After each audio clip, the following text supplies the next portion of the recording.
अध्याय 9 बुरी पराजय। प्रोफेसर डंबलडोर ने गरुड़द्वार के सभी विद्यार्थियों को बड़े हॉल में भेज दिया। 10 मिनट बाद वहां पर मेहनतकश, चीलघात और नागशक्ति के विद्यार्थी भी आ गए, जो बहुत दुविधा में लग रहे थे। जब प्रोफेसर मैकगोनागल और फ्लिटविक ने हॉल के सभी दरवाजे बंद कर दिए तो डंबलडोर उनसे बोले, आपके सभी टीचर्स और मैं महल की अच्छी तरह तलाशी लेने जा रहे हैं। मुझे लगता है सुरक्षित यही रहेगा कि आप आज की रात यहीं बिताएं। प्रीफेक्ट्स हॉल के प्रवेश द्वार पर पहरा देंगे। हेड बॉय तथा हेड गर्ल यहाँ की व्यवस्था संभालेंगे। किसी भी तरह की समस्या आए तो तत्काल मुझे जानकारी दें। उन्होंने पर्सी से कहा, जो बहुत गर्वित और महत्वपूर्ण दिख रहा था, किसी भूत के हाथ से खबर भिजवा देना।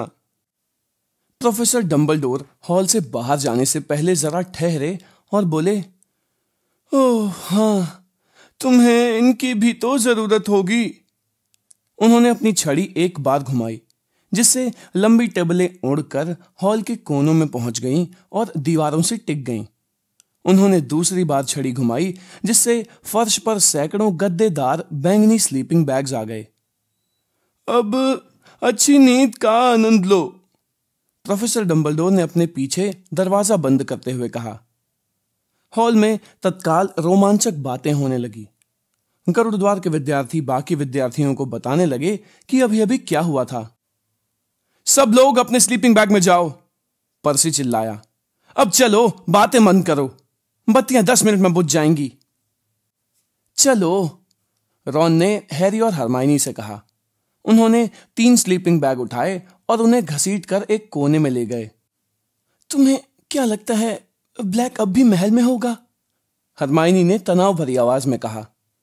रॉन बोला, जाहिर है, डंबलडोर को लगता है कि ऐसा हो सकता है। बहुत अच्छा संयोग है जो उसने आज की रात चुनी, हरमाइनी बोली, जब वे अपने स्लीपिंग बैग्स में पूरे कपड़े पहनकर लेटे और कोहनियों के बल टिक कर बातें करने लगे।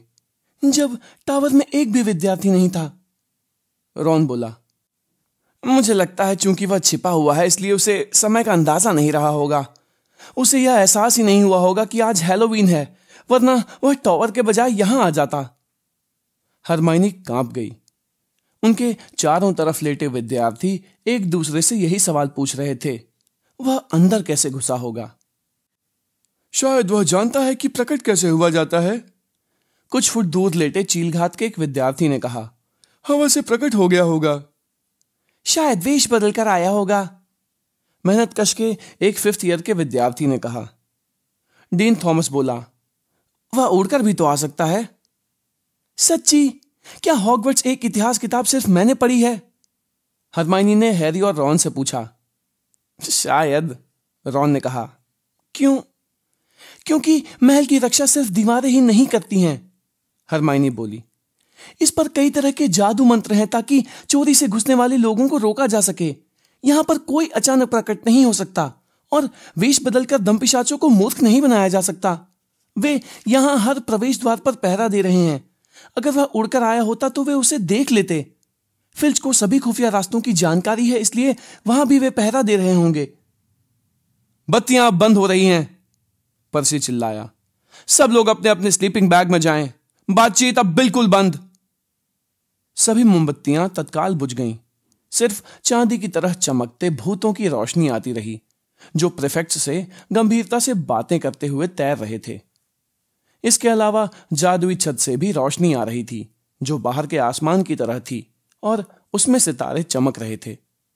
छत को देखकर और हॉल में होने वाली कानाफूसी से हैरी को ऐसा लगा जैसे वह हल्की हवा में बाहर सो रहा हो। हर घंटे बाद एक टीचर हॉल में यह देखने आता था कि सब कुछ ठीक तो है। रात को 3 बजे के लगभग जब ज्यादातर विद्यार्थी सो गए तो प्रोफेसर डंबलडोर वहां पर आए। हैरी ने देखा कि वह पर्सी को खोज रहे हैं, जो स्लीपिंग बैग्स के बीच घूम रहा था और कुछ विद्यार्थियों को बातें बंद करने की चेतावनी दे रहा था। जब डंबलडोर के कदमों की आहट करीब आई तो पर्सी सोने का नाटक कर रहे हैरी, रॉन और हरमाइनी से कुछ ही दूर था। पर्सी ने फुसफुसाकर पूछा, उसका कोई सुराग मिला प्रोफेसर? नहीं, यहां पर सब ठीक है। हर चीज नियंत्रण में है सर। अच्छा, अभी इन सबको यहां से हटाने का कोई मतलब नहीं है। मैंने गरुड़ के प्रवेश द्वार के लिए एक अस्थायी पहरेदार खोज लिया है। तुम इन लोगों को कल सुबह वहां ले जा सकते हो। और सर, मोटी औरत? वह दूसरी मंजिल पर आर्गिल शायर के नक्शे में छिपी है। ऐसा लगता है उसने पासवर्ड के बिना ब्लैक को अंदर नहीं घुसने दिया, इसलिए ब्लैक ने उस पर हमला कर दिया। वह अब भी बहुत दुखी है, लेकिन जब वह शांत हो जाएगी तो मैं फिल से कहकर उसे वापस आने को तैयार करवा लूंगा। हैरी ने सुना कि हॉल का दरवाजा एक बार फिर चर्र की आवाज के साथ खुला और वहां से कदमों के आने की आहट सुनाई दी। हेडमास्टर, यह स्नेप की आवाज थी। हैरी चुपचाप पड़ा सुनता रहा। तीसरी मंजिल की पूरी तलाशी ले ली है, वह वहां भी नहीं है। और फिल्च ने तहखानों की भी तलाशी ले ली है, वह वहां भी नहीं है। खगोल शास्त्र की मीनार, प्रोफेसर ट्रिलोनी का कमरा, उल्लू कक्ष, सबकी पूरी तलाशी हो गई है। बहुत बढ़िया सेवरस, मुझे दरअसल आशा भी नहीं थी कि ब्लैक यहां रुकेगा। स्नेप ने पूछा, आपके हिसाब से वह किस तरीके से अंदर आया होगा प्रोफेसर? हैरी ने अपने हाथ से सिर को थोड़ा सा उठा लिया ताकि वह दूसरे कान से भी सुन सके। बहुत से तरीके हो सकते हैं सेवरस, लेकिन हर तरीका असंभव लगता है। हैरी ने अपनी आंख को जरा सा खोलकर उनकी तरफ देखा। डंबलडोर की पीठ उनकी तरफ थी, लेकिन उसे पर्सी का चेहरा दिख रहा था जो पूरे ध्यान से देख रहा था। स्नेप की आकृति गुस्से में दिख रही थी। इस सत्र के शुरू होने से ठीक पहले हमारे बीच जो चर्चा हुई थी वह तो आपको याद होगी हेडमास्टर, स्नेप ने अपने होंठ दबाते हुए कहा। यह कोशिश कर रहे थे कि पर्सी उनकी बातें न सुन ले। मुझे याद है सेवरस, डंबलडोर ने कहा और उनकी आवाज में चेतावनी की झलक थी। यह असंभव लगता है कि ब्लैक भीतरी सहायता के बिना स्कूल में घुस आए। जब आपने उन्हें नियुक्त किया था तो मैंने अपनी चिंता व्यक्त की थी। मुझे पूरा भरोसा है कि इस महल में रहने वाले किसी भी व्यक्ति ने भीतर घुसने में ब्लैक की मदद नहीं की होगी, डंबलडोर ने कहा। उनके लहजे से यह स्पष्ट था कि वे अब इस विषय पर आगे बात नहीं करना चाहते हैं, इसलिए स्नेप चुप रहे। इसके बाद डंबलडोर बोले, अब मुझे दम पिशाचों के पास जाना होगा। मैंने उनसे कहा था कि जब हमारी तलाशी पूरी हो जाएगी तो मैं उन्हें खबर कर दूंगा। पर्सी ने पूछा, क्या वे तलाशी में मदद नहीं करना चाहते थे सर? करना चाहते थे, डंबलडोर ने ठंडेपन से कहा, लेकिन जब तक मैं यहाँ का हेडमास्टर हूं तब तक एक भी दमपिशाच इस महल की चौखट के पार नहीं आएगा। पर्सी थोड़ा शर्मा गया। डंबलडोर हॉल से जल्दी जल्दी लेकिन शांति से चलते हुए बाहर निकल गए। स्नेप एक पल खड़े रहे और गहरे द्वेष से हेडमास्टर को देखते रहे, फिर वे भी चले गए। हैरी ने कनखियों से रॉन और हरमाइनी को देखा। उन दोनों की भी आंखें खुली थीं और उनमें सितारों से भरी छत का प्रतिबिंब दिख रहा था। रॉन ने पूछा, इन बातों का क्या मतलब था? स्कूल में अगले कुछ दिनों तक सीरियस ब्लैक के अलावा किसी और विषय पर बातें नहीं हुई। वह महल में कैसे घुसा, इस बारे में कई अटकलें तो कल्पना की हवाई उड़ान थीं। मेहनत का हाउस की हान्ना एबॉट जड़ी बूटियों का ज्ञान की अगली क्लास में ज्यादातर समय लोगों को यही बताती रही कि ब्लैक फूल वाली झाड़ी में बदल सकता है। मोटी औरत की क्षतिग्रस्त तस्वीर को दीवार से हटा दिया गया। उसकी जगह पर सर कैडोगन और उसके मोटे भूरे टट्टू की तस्वीर लगा दी गई। इससे कोई भी खुश नहीं था। सर कैडोगन अपना आधा समय लोगों को द्वंद्व युद्ध की चुनौती देने में लगाता था और बाकी समय मूर्खतापूर्ण जटिल पासवर्ड खोजता रहता था, जिन्हें वह दिन में कम से कम 2 बार बदलता था। वह बिल्कुल पागल है, सीमस फिनिगन ने गुस्से से पर्सी से कहा। क्या इसकी जगह पर हमें कोई और पहरेदार नहीं मिल सकता? दूसरी कोई तस्वीर पहरेदार बनने के लिए तैयार नहीं है, पर्सी ने कहा। मोटी औरत का जो हाल हुआ है उससे सब डरे हैं। सर कैडोगन ही ऐसा इकलौता बहादुर व्यक्ति था जो इस काम के लिए तैयार था। बहरहाल हैरी को सर कैडोगन के अलावा भी बहुत सी चिंताएं थीं। उस पर अब बहुत कड़ी नजर रखी जा रही थी। टीचर्स उसके साथ गलियारों में चलने के बहाने खोजते थे और पर्सी वीजली, हैरी को शक था कि वह अपनी मां के आदेशों का पालन कर रहा होगा, हर जगह वफादार कुत्ते की तरह उसके पीछे पीछे जाता था। सबसे बड़ी बात तो यह थी कि एक दिन प्रोफेसर मैकगोनागल ने हैरी को अपने ऑफिस में बुलवाया। उनके चेहरे पर इतना गंभीर भाव था कि हैरी ने सोचा कि कोई मर गया है। अब तुमसे यह खबर छिपाने का कोई फायदा नहीं है पॉटर, उन्होंने बहुत गंभीर आवाज में कहा। मैं जानती हूं कि तुम्हें यह सुनकर सदमा लगेगा, लेकिन सीरियस ब्लैक, मैं जानता हूं कि वह मेरे पीछे पड़ा हुआ है, हैरी ने थके अंदाज में बोला। मैंने रॉन के डैडी को उसकी मम्मी को यह बताते सुना था। मिस्टर वीजली जादू मंत्रालय में काम करते हैं। यह सुनकर प्रोफेसर मैकगोनागल बहुत हैरान रह गईं। उन्होंने हैरी को 2 पल घूरा और फिर बोली, अच्छा तो फिर पॉटर तुम यह बात समझ जाओगे कि शाम को क्विडिच की प्रैक्टिस करना तुम्हारी सुरक्षा के हिसाब से ठीक नहीं है। बाहर पिच पर तुम्हारे साथ सिर्फ तुम्हारी टीम के सदस्य रहते हैं, इसलिए वहां पर तुम बहुत ही असुरक्षित रहोगे। शनिवार को हमारा पहला मैच है, हैरी ने गुस्से से कहा। मुझे प्रैक्टिस तो करनी ही पड़ेगी प्रोफेसर। प्रोफेसर मैकगोनागल ने उसे गौर से देखा। हैरी जानता था कि गरुड़द्वार टीम के जीतने में उनकी गहरी रुचि है। आखिरकार उन्होंने ही तो उसे खोजी बनने का सुझाव दिया था। उसने सांस रोककर इंतजार किया। प्रोफेसर मैकगोनागल खड़ी हो गईं और खिड़की से क्विडिच पिच को घूरती रहीं, जो बरसात की बूंदों में धुंधली सी दिख रही थी। ठीक है, मैं चाहती हूं कि इस बार हम यह कप जीतें, लेकिन फिर भी पॉटर, मुझे ज्यादा खुशी होगी कि अगर वहां पर कोई टीचर भी तुम्हारे साथ रहे।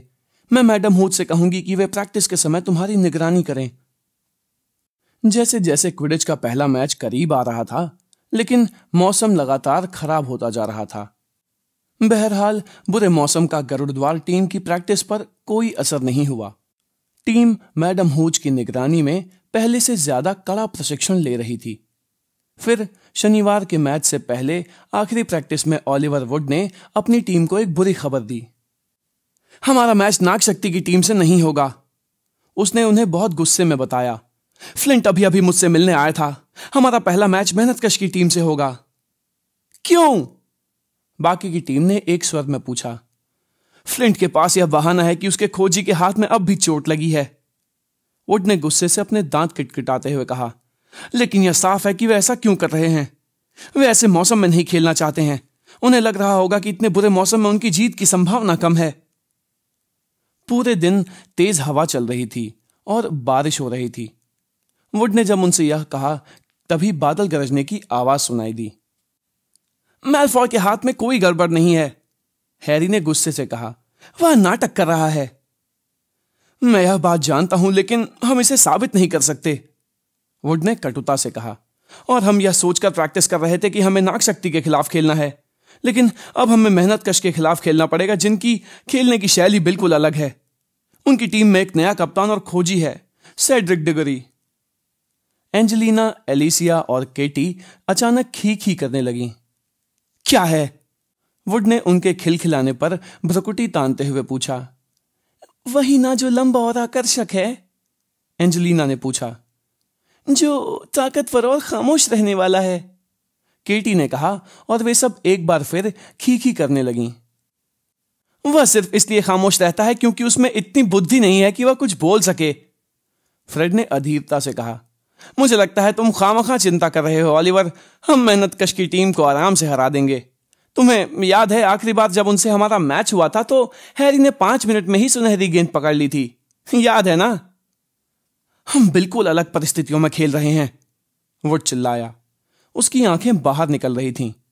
डिगोरी ने अपनी टीम को बहुत मजबूत बना लिया है। वह बहुत बढ़िया खोजी है। मुझे पहले से ही एक डर था कि तुम इसको बहुत आसान मानोगे, लेकिन हमें आराम से नहीं बैठना चाहिए। हमें जीतने पर ध्यान केंद्रित करना चाहिए। नागशक्ति की टीम हमें हारते देखना चाहती है। हमें जीतना ही होगा। ओलिवर शांत हो जाओ, फ्रेड ने थोड़ा चिंतित दिखते हुए कहा। हम मेहनतकश के मैच को बहुत गंभीरता से ले रहे हैं, बहुत गंभीरता से।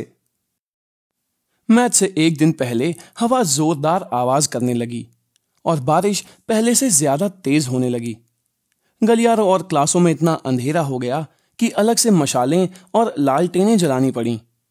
नागशक्ति की टीम वास्तव में बहुत खुश दिख रही थी और सबसे ज्यादा खुश था मैलफॉय। अगर मेरा हाथ थोड़ा ठीक होता, उसने आह भरकर कहा जब हवा बाहर से खिड़कियों को भड़भड़ाने लगी। अगले दिन के मैच के अलावा हैरी के मन में किसी बात की चिंता नहीं थी। ओलिवर वुड हर पीरियड के बाद आकर उसे टिप देता था। तीसरी बार जब ऐसा हुआ तो वुड उसे बहुत देर तक पैंतरे समझाता रहा। अचानक हैरी को यह एहसास हुआ कि गुप्त कलाओं से रक्षा की क्लास शुरू हुए 10 मिनट हो चुके हैं। वह तेजी से भागने लगा। इसके बावजूद वुड पीछे से चिल्लाकर उसे हिदायत दे रहा था। डिगोरी बहुत तेजी से घूमता है हैरी, इसलिए तुम्हें उसे चकमा देना होगा। गुप्त कलाओं से रक्षा की क्लास के बाहर जाकर हैरी ने भागना बंद किया। उसने दरवाजा खोला और धड़धड़ाता हुआ अंदर घुस गया। प्रोफेसर ल्यूपिन, मुझे माफ कर दीजिए, मुझे देर हो गई। लेकिन टीचर की डेस्क पर प्रोफेसर ल्यूपिन नहीं बल्कि स्नेप थे। यह क्लास लगभग 10 मिनट पहले शुरू हो चुकी है पॉटर, इसलिए मुझे लगता है कि गरुड़द्वार के 10 पॉइंट कम हो जाने चाहिए। बैठ जाओ। लेकिन हैरी हिला तक नहीं। उसने पूछा, प्रोफेसर ल्यूपिन कहाँ हैं? उनका कहना है कि वे इतने बीमार हैं कि आज तुम लोगों को पढ़ा नहीं सकते। स्नेप ने कुटिल मुस्कान के साथ कहा, मुझे लगता है कि मैंने तुम्हें बैठने को कहा था। लेकिन हैरी जहां खड़ा था वहीं खड़ा रहा। उन्हें क्या हुआ है? स्नेप की काली आंखों में चमक आ गई। उनकी जान खतरे में नहीं है, उन्होंने इस अंदाज में कहा जैसे वे इस बात से खुश न हों। गरुड़द्वार के 5 और पॉइंट कम किए जाते हैं। अब अगर मुझे तुमसे एक और बार बैठने को कहना पड़ा तो इस बार 50 पॉइंट कम होंगे। हैरी धीरे धीरे अपनी सीट तक पहुंचा और बैठ गया। स्नेप ने क्लास में चारों तरफ देखा। जैसा मैं पॉटर के बाधा डालने से पहले कह रहा था, प्रोफेसर ल्यूपिन ने इस बात का रिकॉर्ड नहीं रखा है कि उन्होंने तुम लोगों को अब तक क्या क्या पढ़ा दिया है। प्लीज सर, हमने बहुरूपिये, लाल टोपी, कापाज और ग्रिंडिलोस पढ़ लिए हैं, हरमाइनी ने तत्काल कहा, और हम इसके बाद शुरू करने जा रहे हैं। चुप रहो, स्नेप ने ठंडेपन से कहा। मैंने जानकारी नहीं मांगी थी, मैं तो सिर्फ यह बता रहा था कि प्रोफेसर ल्यूपिन व्यवस्थित नहीं है। वे गुप्त कलाओं से रक्षा के अब तक के सबसे अच्छे टीचर हैं, डीन थॉमस ने बहादुरी से कहा। तत्काल पूरी क्लास ने सहमति जताते हुए सिर हिलाया। यह सुनकर स्नेप पहले से भी ज्यादा खतरनाक दिखने लगे। तुम लोग बहुत जल्दी संतुष्ट हो जाते हो। ल्यूपिन तुमसे ज्यादा मेहनत नहीं करवा रहे हैं। लाल टोपी और ग्रिंडिलोस से निपटने की आशा तो मैं फर्स्ट ईयर के विद्यार्थियों से करता हूं। आज हम लोग पढ़ेंगे। हैरी ने उन्हें पाठ्य पुस्तक के पन्ने पलटते देखा। वे सबसे आखिरी अध्याय पर पहुंच गए, क्योंकि वे निश्चित रूप से जानते थे कि उन्होंने उसे नहीं पढ़ा होगा। नर भेड़िए, स्नेप ने कहा। लेकिन सर, हरमाइनी खुद को यह बोलने से रोक नहीं पाई। हमें नर भेड़ियों के बारे में अभी नहीं पढ़ना है, हम तो अभी हिंकी पंख शुरू करने वाले थे। मिस ग्रेंजर, स्नेप ने मौत जैसी ठंडी आवाज में कहा, मैं यह सोच रहा था कि यह क्लास आप नहीं मैं ले रहा हूं, और मैं आप सबको कहता हूं कि आप पेज नंबर 394 खोल लें। उन्होंने अपने चारों तरफ देखा। आप सब अभी। विद्यार्थियों ने एक दूसरे की तरफ कनखियों से देखा, जिनमें स्नेप के प्रति गुस्सा साफ झलक रहा था। कुछ तो शिकायत भरे स्वर में बुदबुदाए भी। इसके बाद सभी विद्यार्थियों ने अपनी किताबें खोल ली। स्नेप ने पूछा, तुम में से कौन मुझे बता सकता है कि नर भेड़िए और सच्चे भेड़िए के अंतर को किस तरह पहचाना जा सकता है? सभी विद्यार्थी खामोश बैठे रहे, सिवाय हरमाइनी के, जिसका हाथ हमेशा की तरह हवा में उछल पड़ा। कोई नहीं, स्नेप ने हरमाइनी को नजरअंदाज करते हुए कहा। उनके चेहरे पर एक बार फिर कुटिल मुस्कान आ गई। तुम लोग मुझे यह बता रहे हो कि प्रोफेसर ल्यूपिन ने तुमको इनके आसान अंतर के बारे में बताया ही नहीं है? हमने आपको पहले ही बता दिया है, पार्वती ने अचानक कहा, कि हम अब तक नरभेड़ियों पर पहुंचे ही नहीं हैं। हम तो अभी। खामोश, स्नेप ने गुर्रा कर कहा। मुझे यह लगता था कि थर्ड ईयर का कोई भी विद्यार्थी नरभेड़ियों को देखते ही उसे तत्काल पहचान लेगा। मैं प्रोफेसर डंबलडोर को बताऊंगा कि तुम सब लोग कितने पीछे हो। हरमाइनी का हाथ अब भी हवा में था और अब उससे चुप नहीं रहा गया। प्लीज सर, नरभेड़िए और असली भेड़िए में कई छोटे अंतर होते हैं। नरभेड़िए की थूथन। मिस ग्रेंजर, तुम दूसरी बार बीच में बोली हो, स्नेप ने ठंडे लहजे में कहा। गुरुद्वार के 5 पॉइंट कम किए जाते हैं क्योंकि तुम्हें इस बात का घमंड है कि तुम सब जानती हो। हरमाइनी का चेहरा बहुत लाल पड़ गया। उसने अपना हाथ नीचे कर लिया और आंखों में आंसू भरकर फर्श को घूरती रही। पूरी क्लास स्नेप से कितनी नफरत करती थी, यह इसी बात से पता चलता था कि वे अब सब उन्हें गुस्से से घूर रहे थे। हालांकि उनमें से हर एक ने कभी न कभी हरमाइनी को सर्वज्ञाता कहकर चिढ़ाया था, और रॉन तो हरमाइनी से हफ्ते में कम से कम 2 बार यही बात कहता था। बहरहाल इस समय रॉन जोर से बोला, आपने एक सवाल पूछा था और वह जवाब जानती थी। अगर आपको जवाब सुनना ही नहीं था तो आपने पूछा ही क्यों? क्लास के सभी विद्यार्थी तत्काल समझ गए कि रॉन ने सीमा पार कर ली है। जब स्नेप धीमे धीमे कदमों से चलते हुए रॉन के पास पहुंचे तो कमरे में सबने सांस रोक ली। तुम्हें सजा मिलेगी वीजली, स्नेप ने अपनी रेशमी आवाज में अपना चेहरा रॉन के बिल्कुल करीब लाते हुए कहा। और अगर तुमने फिर कभी मेरे पढ़ाने के तरीके की आलोचना की तो तुम बहुत पछताओगे। इसके बाद क्लास में कोई विद्यार्थी कुछ नहीं बोला। वे सब बैठकर किताब की मदद से नरभेड़ियों पर नोट्स बनाते रहे। स्नेप घूमते हुए उनकी निगरानी करते रहे और प्रोफेसर ल्यूपिन द्वारा विद्यार्थियों से कराए गए काम को देखकर उसमें गलतियां निकालते रहे। बहुत ही खराब तरीके से समझाया है, यह गलत है। काप्पा मंगोलिया में ज्यादा होता है। प्रोफेसर ल्यूपिन ने इस पर 10 में से 8 नंबर दिए हैं। मैं 3 नंबर भी नहीं देता। जब आखिरकार घंटी बजी तो स्नेप ने उन्हें रुकने का इशारा किया। तुम सबको एक निबंध लिखना है, नरभेड़िए को कैसे पहचाना और मारा जाता है। मैं इस विषय पर 2 चर्म पत्र चाहता हूं। मुझे सोमवार की सुबह तक तुम लोगों का निबंध मिल जाना चाहिए। अब समय आ गया है कि इस क्लास को ढंग से संभाला जाए। वीजली, तुम रुक जाओ, हमें तुम्हारी सजा तय करनी है। हैरी और हरमाइनी भी बाकी विद्यार्थियों के साथ कमरे से बाहर चले गए। सबने इंतजार किया ताकि वे इतनी दूर पहुंच जाएं कि उनकी आवाज स्नेप को सुनाई न दे। उसके बाद उन्होंने स्नेप पर गोलाबारी शुरू कर दी। स्नेप ने कभी गुप्त कलाओं से रक्षा के किसी दूसरे टीचर के साथ ऐसा व्यवहार नहीं किया, हालांकि वे हमेशा से इस विषय के टीचर बनना चाहते हैं। हैरी ने हरमाइनी से कहा, वे ल्यूपिन के पीछे हाथ धोकर क्यों पड़े हैं? तुम्हें क्या लगता है कहीं यह बहुरूपिये के कारण तो नहीं है? हरमाइनी ने सोचते हुए कहा, मुझे नहीं पता, काश प्रोफेसर ल्यूपिन जल्दी ही ठीक हो जाएं। रॉन 5 मिनट बाद आग बबूला होकर उनके पास आया। क्या तुम जानते हो कि वह? यहां पर उसने स्नेप के बारे में इतना अपमानजनक शब्द कहा कि हरमाइनी ने उसे टोकते हुए कहा, रॉन, मुझसे क्या करवाना चाहता है? मुझे अस्पताल में बेड पैन साफ करने होंगे, जादू के बिना।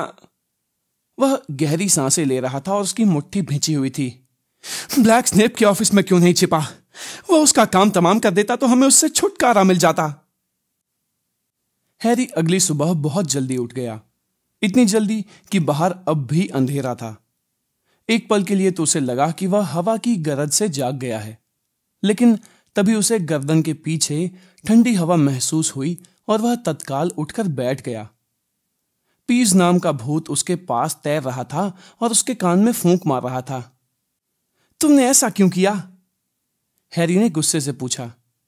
पीज ने अपने गाल फुलाए, एक बार जोर से फूंक मारी और फिर किलकारियां भरते हुए कमरे से बाहर चला गया। हैरी ने अपनी अलार्म क्लॉक ढूंढी और उसमें समय देखा। 4:30 बजे थे। पीव्स को कोसते हुए वह फिर से लेट गया और सोने की कोशिश करने लगा। बहरहाल अब जब वह जाग चुका था तो बादल गरजने, महल की दीवारों से हवा के तेजी से टकराने और अंधेरे जंगल में पेड़ों के चरमराने की आवाजों को नजरअंदाज करना बहुत मुश्किल था। इतने शोर के बीच सोना मुश्किल था। वह सोचने लगा कि कुछ ही घंटों में वह क्विडिच की पिच पर होगा और इस तेज हवा से जूझेगा। आखिरकार उसने कुछ देर और सोने का इरादा छोड़ दिया। उसने उठकर कपड़े पहने, अपनी निम्बस 2000 उठाई और कोई आवाज किए बिना कमरे से बाहर की तरफ चल दिया।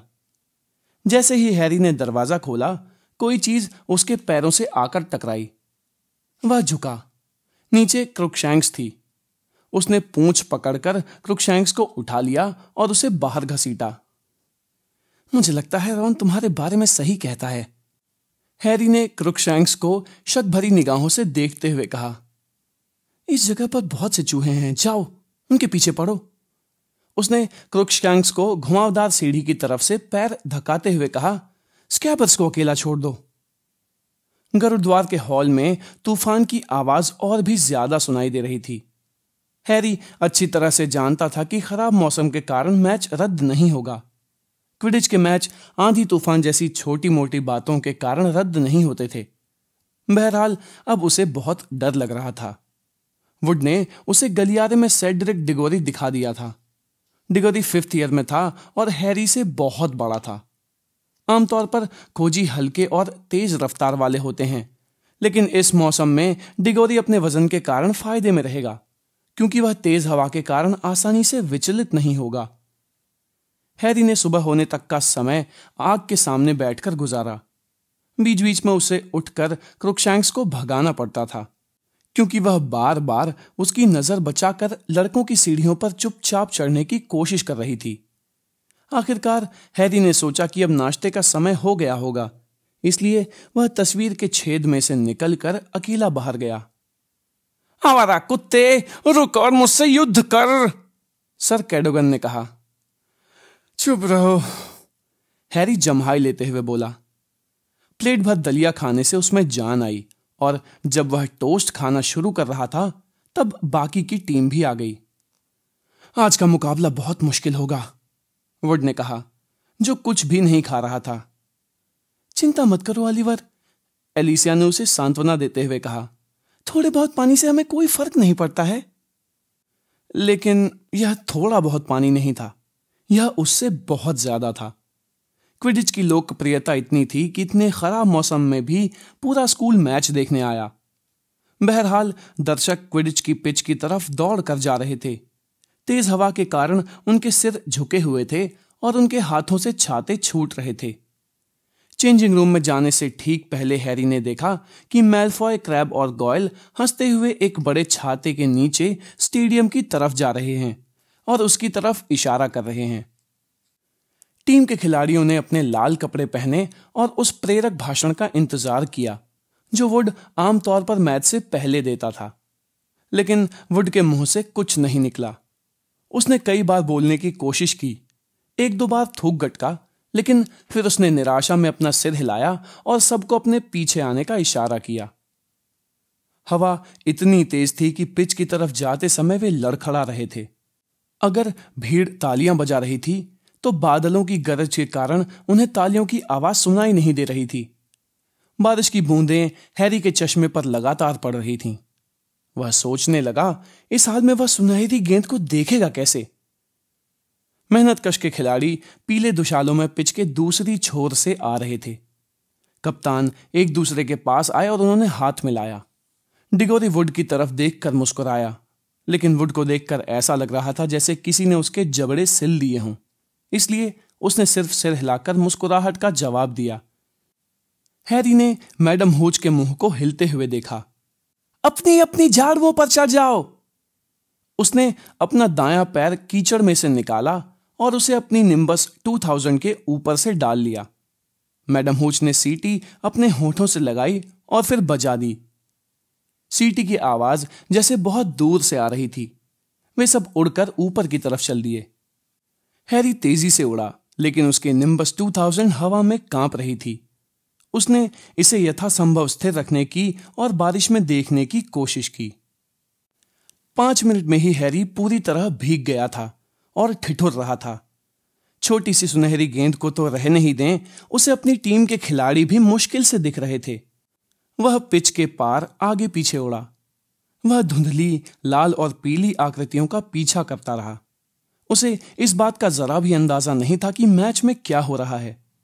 हवा के शोर के कारण उसे कमेंट्री भी सुनाई नहीं दे रही थी। भीड़ चोगों और टूटी हुई छतरियों के समुद्र के नीचे छिपी थी। 2 बार हैरी पहलवान के कारण गिरते गिरते बचा। चश्मे पर बारिश की बूंदें पड़ने के कारण उसे कुछ दिखाई ही नहीं दे रहा था, इसलिए वह उन्हें नहीं देख पाया। उसे समय का अंदाजा भी नहीं रहा। अपनी झाड़ू को सीधी रख पाना भी उसके लिए मुश्किल होता जा रहा था। आसमान में अंधेरा छाता जा रहा था, जैसे रात ने जल्दी ही आने का फैसला कर दिया हो। 2 बार हैरी किसी दूसरे खिलाड़ी से टकराते टकराते बचा और उसे यह मालूम ही नहीं था कि वह उसकी टीम का खिलाड़ी है या विरोधी टीम का। सब खिलाड़ी अब इतने भीग चुके थे और बारिश इतनी तेजी से हो रही थी कि उसे उनमें अंतर समझ में नहीं आ रहा था। बिजली की पहली चमक के साथ मैडम हूच की सीटी की आवाज सुनाई दी। हैरी को बारिश की मोटी बूंदों के बीच वुड की आकृति भर दिखी, जो उसे जमीन पर उतरने का इशारा कर रही थी। पूरी टीम कीचड़ में उतर गई। मैंने टाइम आउट ले लिया है, वुड ने अपनी टीम के साथियों से गरजते हुए कहा। आ जाओ यहां पर। वे सब पिच के सिरे पर एक बड़े छाते के नीचे खड़े हो गए। हैरी ने अपना चश्मा उतारा और उसे अपने दुशाले से जल्दी से पूछा, स्कोर क्या है? हम 50 पॉइंट आगे हैं, वुड ने कहा। लेकिन अगर हमने जल्दी ही सुनहरी गेंद नहीं पकड़ी तो शायद हमें रात होने तक खेलना पड़ेगा।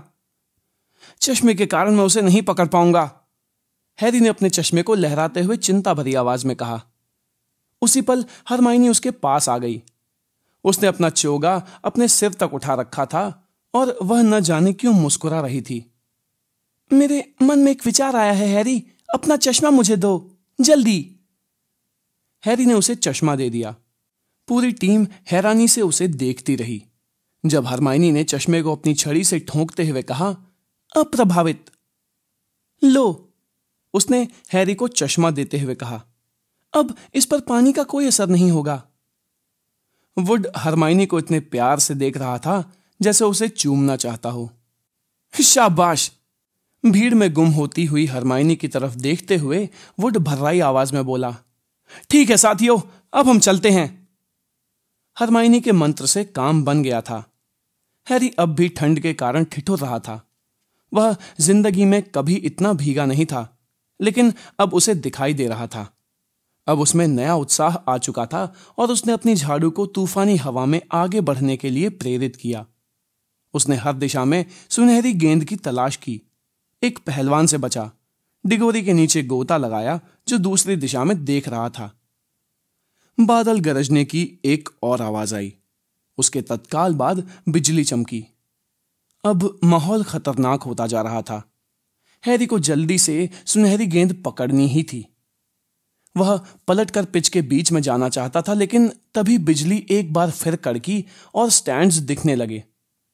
हैरी ने एक ऐसी चीज देखी जिससे उसका ध्यान पूरी तरह भटक गया। सबसे ऊपर की खाली सीटों वाली लाइन में एक बड़े काले कुत्ते की आकृति साफ नजर आ रही थी। हैरी के हाथ झाड़ू के हैंडल पर से छूट गए और उसकी निम्बस 2000 कुछ फुट नीचे गिर गई। अपनी लट को अपनी आंखों से हटाते हुए उसने एक बार फिर स्टैंड्स की तरफ देखा। कुत्ता गायब हो चुका था। हैरी! गुरुद्वार के गोल की तरफ से उसे वुड की दर्द भरी चीख सुनाई दी। हैरी, सुनहरी गेंद तुम्हारे पीछे है। हैरी ने हड़बड़ी में चारों तरफ देखा। सेड्रिक डिगोरी तेजी से पिच की तरफ जा रहा था और उनके बीच में बारिश भरी हवा में छोटी सी सुनहरी गेंद चमक रही थी। दहशत के झटके के साथ हैरी ने खुद को झाड़ू के हैंडल पर लिटा लिया और सुनहरी गेंद की तरफ उड़ चला। बारिश उसके चेहरे पर तमाचों की तरफ पड़ रही थी, परंतु उसने अपनी निम्बस 2000 से कहा, चलो और तेज। लेकिन कोई अजीब चीज हो रही थी। स्टेडियम में एक रहस्यमयी खामोशी छा गई। हालांकि हवा अब भी पहले जितनी ही तेज थी, परंतु अब उसने गरजना बंद कर दिया था। ऐसा लग रहा था जैसे किसी ने आवाज का बटन बंद कर दिया हो, जैसे हैरी अचानक बहरा हो गया हो। आखिर यह हो क्या रहा था? और तभी उसे ठंड की एक जानी पहचानी भयानक लहर का आभास हुआ जो उसके अंदर तक घुस गई। उसे आभास हुआ जैसे नीचे पिच पर कोई चल रहा हो। बिना सोचे समझे हैरी ने सुनहरी गेंद पर से निगाह हटा ली और नीचे देखने लगा। नीचे कम से कम 100 दमपिशाच खड़े थे, जिनके छिपे हुए चेहरे उसी की तरफ थे। उसे ऐसा लगा जैसे बर्फ की तरह जमा हुआ पानी उसके सीने में उछल रहा है और उसके भीतरी अंगों को लहूलुहान कर रहा है। और उसने एक बार फिर सुना, कोई औरत चीख रही थी, उसके दिमाग के अंदर चीख रही थी, नहीं, हैरी को नहीं, हैरी को नहीं, रहम करो, हैरी को नहीं। दूर हट जाओ मूर्ख औरत, दूर हट जाओ इसी समय। हैरी को नहीं, रहम करो, उसकी जगह मुझे मार डालो, उसके बदले मुझे मार डालो। हैरी के दिमाग में बेहोशी करने वाली, सिर चकराने वाली सफेद धुंध भर रही थी। वह क्या कर रहा था? वह उड़ क्यों रहा था? उसे उस औरत की मदद करनी चाहिए। वह मरने वाली है, कोई उसकी हत्या करने वाला है। वह बर्फीली धुंध में गिर रहा था, नीचे और नीचे। हैरी को नहीं, रहम करो, रहम करो, रहम करो। कोई आदमी तीखी आवाज में हंस रहा था और औरत चीख रही थी, और हैरी को इसके बाद कुछ याद नहीं आया। खुशकिस्मती यह थी कि जमीन नर्म थी। मुझे तो लगा कि वह मर गया होगा, लेकिन उसका तो चश्मा तक नहीं टूटा। हैरी को फुसफुसाहट की आवाजें सुनाई दे रही थीं, लेकिन उसे कुछ समझ में नहीं आ रहा था। उसे जरा भी अंदाजा नहीं था कि वह कहां था, या वह वहां कैसे पहुंचा, या वहां आने से पहले वह क्या कर रहा था। वह तो सिर्फ इतना जानता था कि उसका रोम रोम इस तरह दुख रहा था जैसे उसे बहुत बुरी तरह पीटा गया हो। यह सबसे डरावना दृश्य था। मैंने आज तक इससे डरावना दृश्य नहीं देखा। सबसे डरावना दृश्य। नकाबपोश काली आकृतियां, ठंड, चीख। हैरी की आंखें तत्काल खुल गईं। वह अस्पताल में लेटा हुआ था। गरुड़द्वार की क्विडिच टीम, जो सिर से पैर तक कीचड़ में लथपथ थी, उसके बिस्तर के चारों तरफ खड़ी थी। रॉन और हरमाइनी भी वहां थे और ऐसे दिख रहे थे जैसे अभी अभी किसी स्विमिंग पूल में से निकल कर आ रहे हों। हैरी, फ्रेड बोला, जिसका चेहरा कीचड़ के नीचे बहुत सफेद दिख रहा था, अब तुम्हें कैसा लग रहा है? ऐसा लगा जैसे हैरी की याददाश्त तेजी से लौट आई।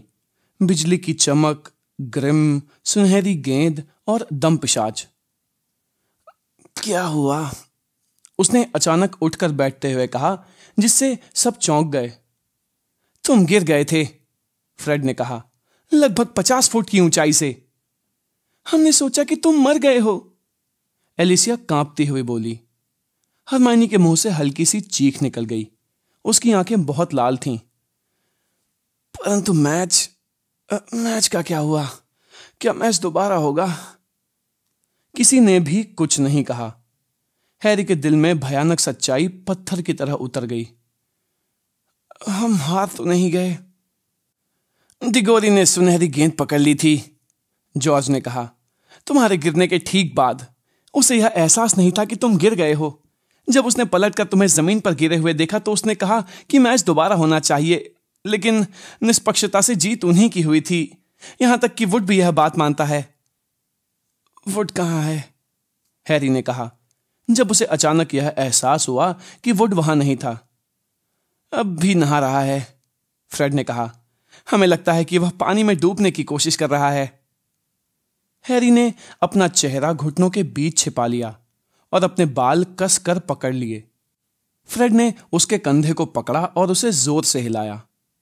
हैरी, इससे पहले तुमने हमेशा सुनहरी गेंद पकड़ी थी, जॉर्ज बोला।